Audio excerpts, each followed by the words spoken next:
Alors bonjour à vous, ici David Veninck, activateur d'épanouissement commercial de l'indépendant et je vous souhaite la bienvenue dans ce nouvel épisode de la série Vendre avec plaisir. Alors, je voulais partager avec vous une erreur que font la majorité des consultants ou formateurs indépendants avec leurs clients. Ce qui se passe, c'est que bien souvent, après un premier rendez-vous de découverte où ils essayent de comprendre les enjeux de leurs clients, comprendre leurs attentes, qui font un diagnostic sur les solutions à envisager et à co-créer finalement avec leurs clients, il se passe la chose suivante. Ils essayent de proposer à leurs clients un second rendez-vous dans lequel ils vont venir présenter la proposition.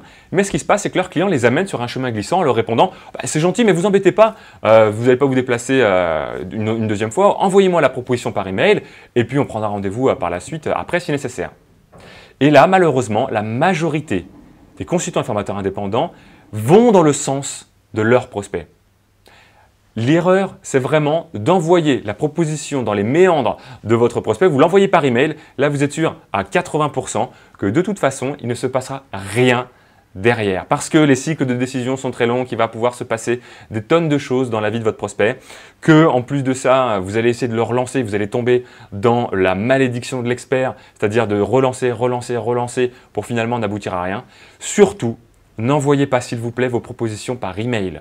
Quand votre client en rendez-vous vous dit « Bah non, vous embêtez pas, envoyez-la moi par email et puis on verra par la suite », s'il vous plaît, osez lui dire « Monsieur le client, je comprends effectivement votre demande.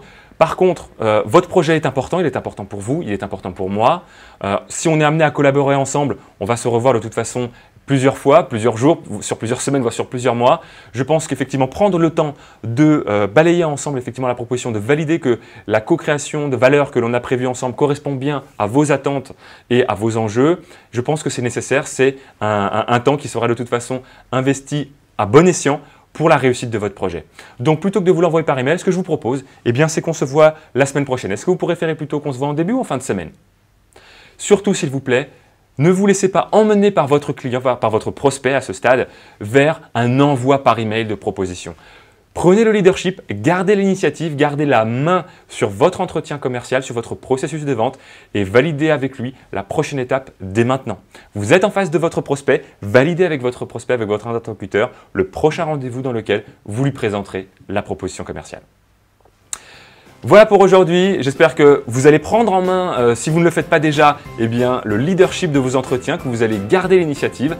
Moi je vous dis à demain pour le prochain épisode et d'ici là, osez faire de nouvelles choses, osez garder l'initiative, osez dire non à votre prospect sans lui dire non bien évidemment, en lui proposant une solution, en lui expliquant pourquoi c'est mieux pour lui de suivre votre cheminement.